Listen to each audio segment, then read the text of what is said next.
Halo semuanya, kembali lagi dengan saya, Selin Febronia, kelas 10 MIPA 1, SMA Negeri 1 Bangkayang. Video ini merupakan rangka dalam mempersiapkan KSN Astronomi tahun 2024. KSN Astronomi. Jadi teman-teman, pada video sebelumnya, kita sudah membahas soal-soal dasar astronomi. Dan pada video kali ini, kita akan membahas lagi tentang materi astronomi, yaitu meliputi pengenalan jagat raya dan juga galaksi. Baik, kita akan langsung masuk ke materinya. Yang pertama adalah pengenalan jagat raya. Apa sih itu jagat raya? Bumi adalah sebuah planet, sebuah dunia kecil yang berkeliling sepanjang lintasannya atau orbitnya, mengitari sebuah bintang usia pertengahan matahari selama setahun untuk satu kali putaran. Tetangga kita yang paling dekat adalah bulan, salah satu-satunya satelit alam bumi dengan jarak rata 384.400 km yang berevolusi mengitari bumi dengan periode 27,3 hari. Benda langit yang paling penting untuk eksistensi hidup di bumi adalah matahari, sumber utama cahaya, panas, dan energi untuk planet kita. Sebenarnya, matahari merupakan sebuah bintang biasa saja, tetapi dia memiliki bola gas yang mempunyai cahaya sendiri, dengan komposisi terutama hidrogen dan helium. Maka dari itu, matahari dapat memancarkan sinar.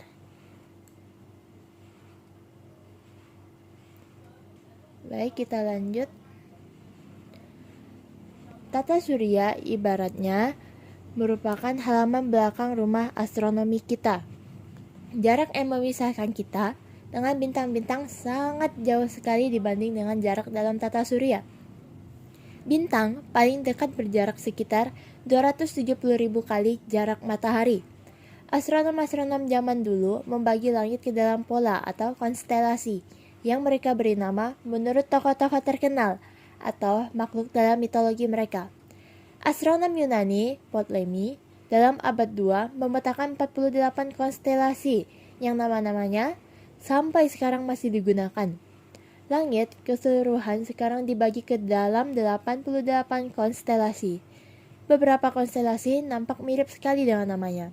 Misalnya, konstelasi Scorpio, Orion atau rasi Waluku, Centaurus, Crux Australis atau biasa disebut salib selatan. Meskipun bintang-bintang yang membangun konstelasi tampak relatif dekat satu sama lainnya di langit, mereka umumnya tidak selalu memang berdekatan dalam ruang. Sebagai contoh, bintang-bintang terang yang membentuk sebagian dari konstelasi Orion, Betelgeuse, berada pada jarak kira-kira 300 tahun cahaya. Rigel jaraknya sekitar 900 tahun cahaya. Dan Mintaka, yaitu bintang paling utara dari 3 bintang terang yang membentuk sabuk Orion, berjarak 2300 tahun cahaya. Akan tetapi, memang ada beberapa pengelompokan bintang yang disebut gugus bintang, yang mengandung bintang-bintang yang satu sama lain cukup dekat, karena gaya gravitasi bersamanya menjaga bintang-bintang tersebut tetap selalu dalam kelompok. Misalnya, gugus bintang Pleiades. Baik, kita lanjut. Oke, di sini ada gambar teman-teman. Gambar struktur galaksi di samping. Kita bisa lihat di gambarnya. Galaksi kita ini terdiri dari gelembung atau biasa disebut bulge. Pusat dikelilingi piringan yang datar dan halo yang berpopulasi jarang. Pita cahaya bintang yang adalah Milky Way tampak karena kita melihat lebih banyak bintang ketika kita mengarahkan pandangan ke sepanjang bidang piringan daripada ketika kita melihat ke arah yang lain. Pandangan dari arah muka atau face on memperlihatkan bahwa galaksi mempunyai struktur spiral. Matahari terletak kira-kira selunggah jalan dari pusat ke pinggiran sistem. Jadi teman-teman bisa lihat di gambar ini.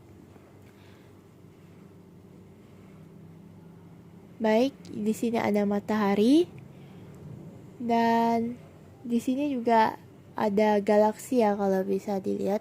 Setelah ini kita akan membahas tentang galaksi. Baik, kita akan lanjut ke pembahasan berikutnya.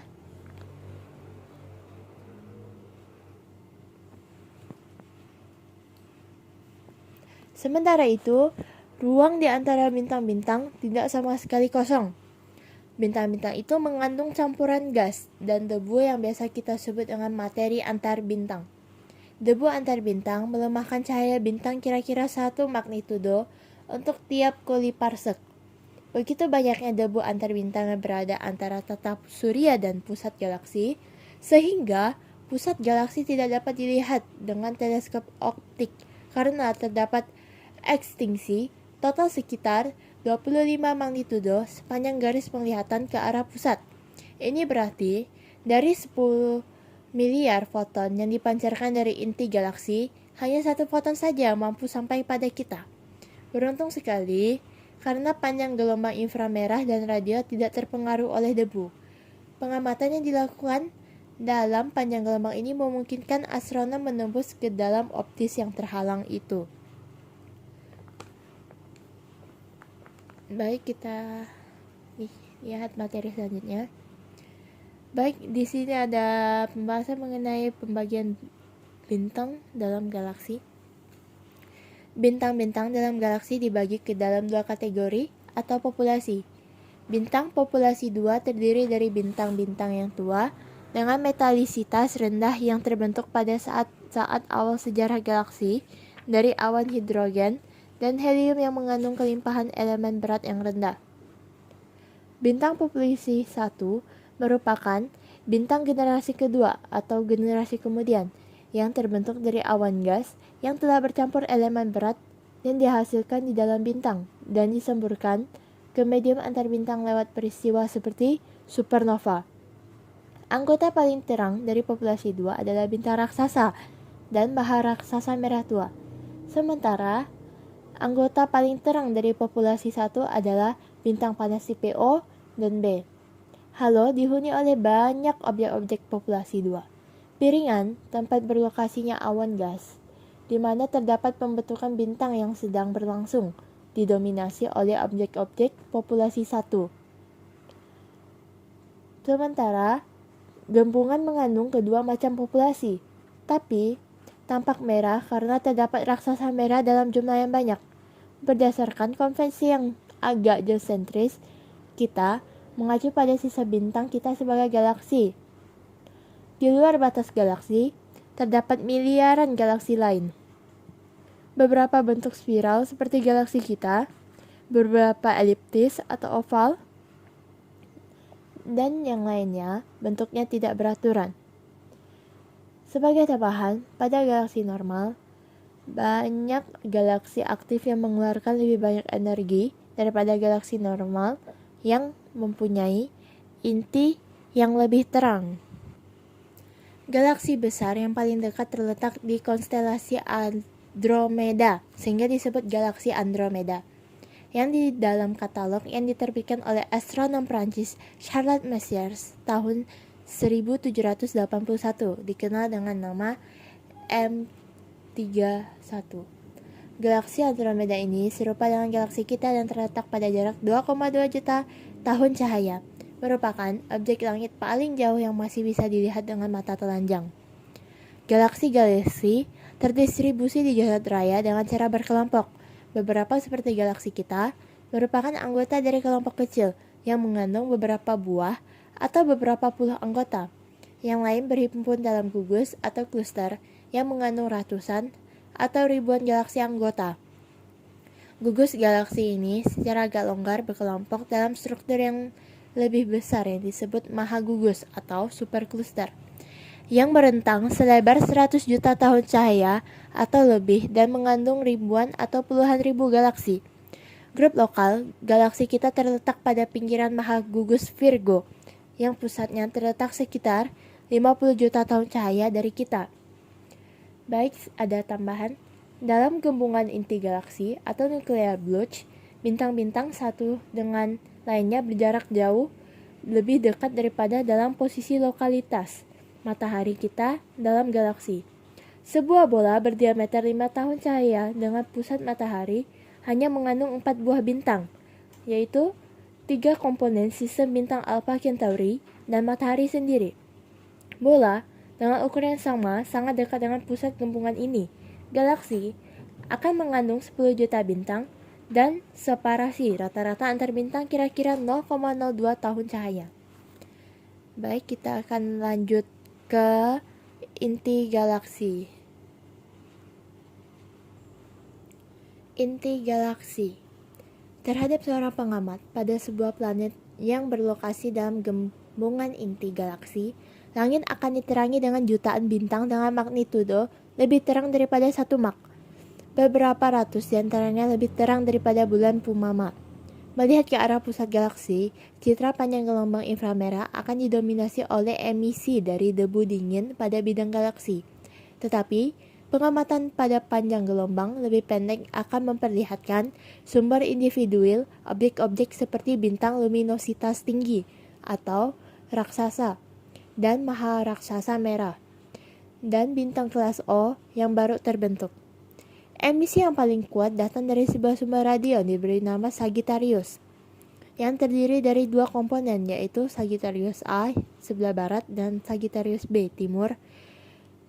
Sagittarius A tampak seperti gelembung gas yang mengembang, yang mungkin disebabkan oleh ledakan sebuah supernova pada bagian belahan jauh dari inti. Dan Sagittarius A mengandung sebuah sumber kompak, Sagittarius A, yang tidak seperti sumber-sumber lain dalam galaksi. Ia tidak memperlihatkan tanda pergerakan sama sekali, yang karena alasan ini objek dipercaya sebagai pusat dinamik dan gravitasi galaksi. Pengamatan VLBI atau bisa kita sebut Very Long Baseline Interferometer menunjukkan bahwa Sagittarius A bintang ini besarnya lebih kecil daripada 0,002 detik busur, yang berarti diameternya tidak lebih besar daripada 15 SA, lebih kecil daripada tata surya.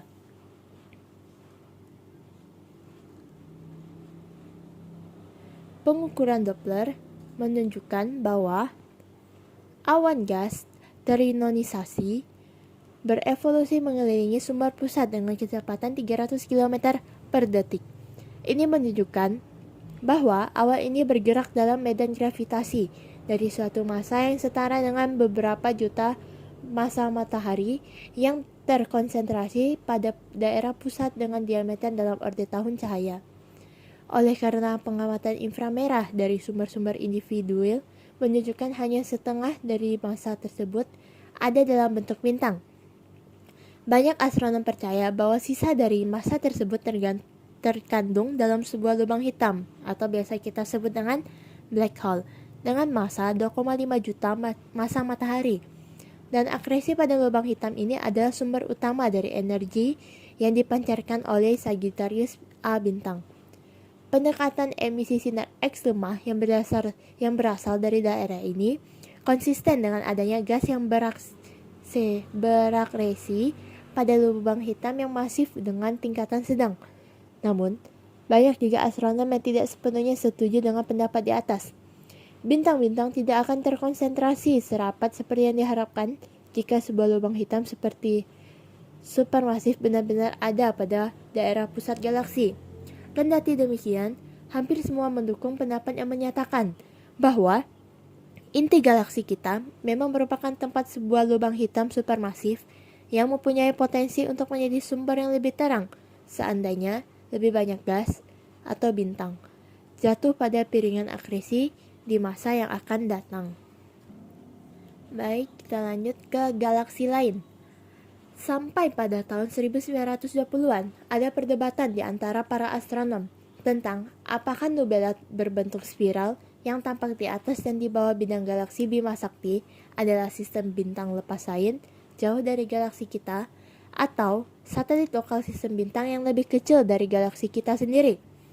Untuk memecahkan masalah ini, jarak mereka harus diukur. Pada tahun 1923, astronom Amerika Serikat Edwin Hubble telah memulai merintisnya. Dengan mengambil beberapa pengamatan dengan waktu pemotretan yang panjang dengan menggunakan reflektor 2,5 meter dari Observatorium Nt. Wilson, California, Hubble berhasil mengidentifikasi sejumlah bintang variabel Shepard dalam nebula Andromeda, atau kemudian dikenal sebagai pengantar astronomi. Maaf teman-teman, ada sedikit kesalahan. Nebula Andromeda kemudian dikenal sebagai galaksi Andromeda. Dan mengukur periode perubahan cahayanya dari hubungan periode luminositas untuk bintang Shepard yang telah ditemukan oleh Henrietta Leavitt dalam tahun 1912. Ia kemudian mampu menurunkan luminositas mereka. Dengan membandingkan luminositas ini dengan terang semuanya, ia dapat menentukan seberapa jauh bintang Shepard tersebut dari kita. Berarti juga seberapa jauh sistem bintang tempat Shepard tersebut berlokasi. Dari hasil Hubble memperoleh harga jarak ke sistem bintang Andromeda sebesar 900 ribu tahun cahaya, yang dengan jelas menunjukkan bahwa sistem bintang Andromeda ini jauh dari tepian galaksi kita, dan memperlihatkan bahwa Andromeda ini memang sebuah bintang yang independen.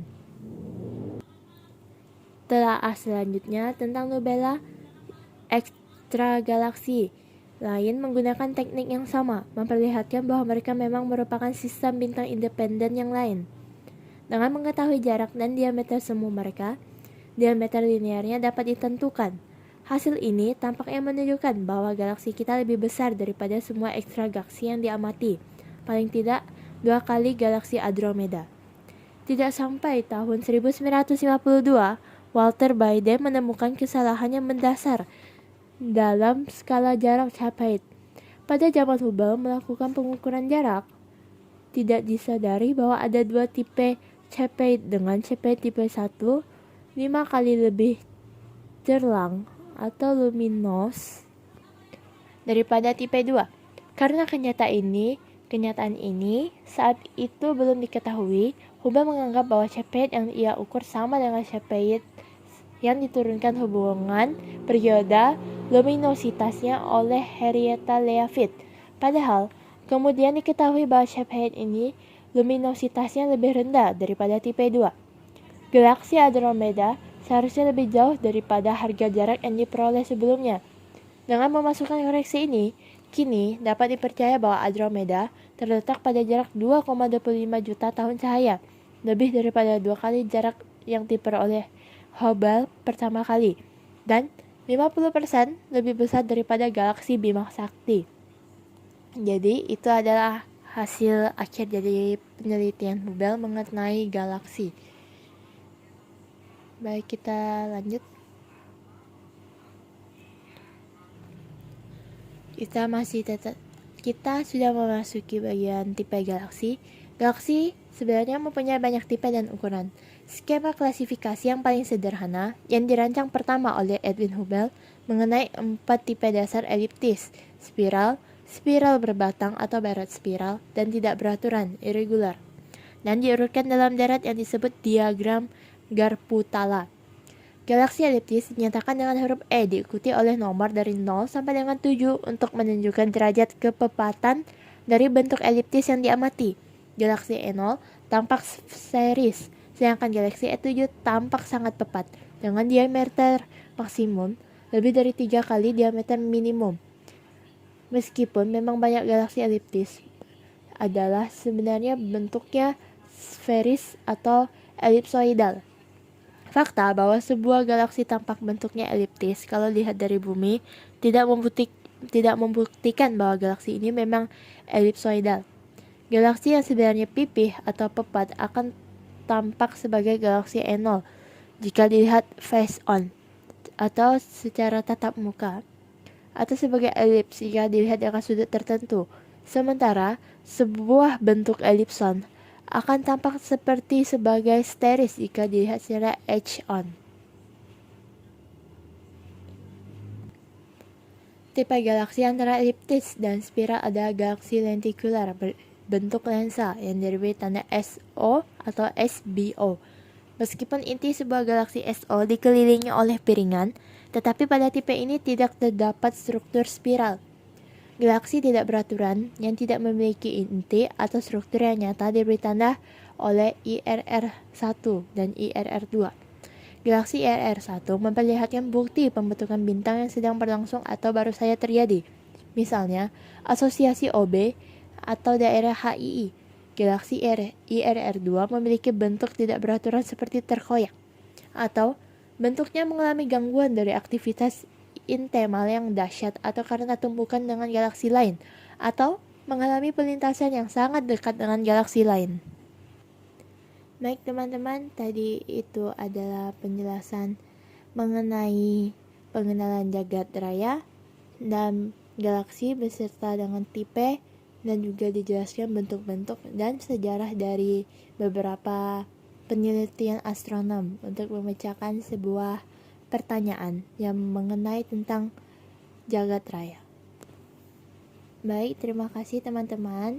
Semoga video pembahasan materi kali ini dapat membuat teman-teman mengetahui tentang pengenalan jagat raya beserta dengan galaksi. Semoga apa yang saya sampaikan pada video ini dapat berguna bagi teman-teman. Dan semangat untuk teman-teman yang sedang belajar menuntut ilmu.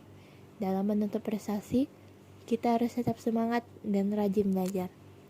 Baik, sampai jumpa di video berikutnya.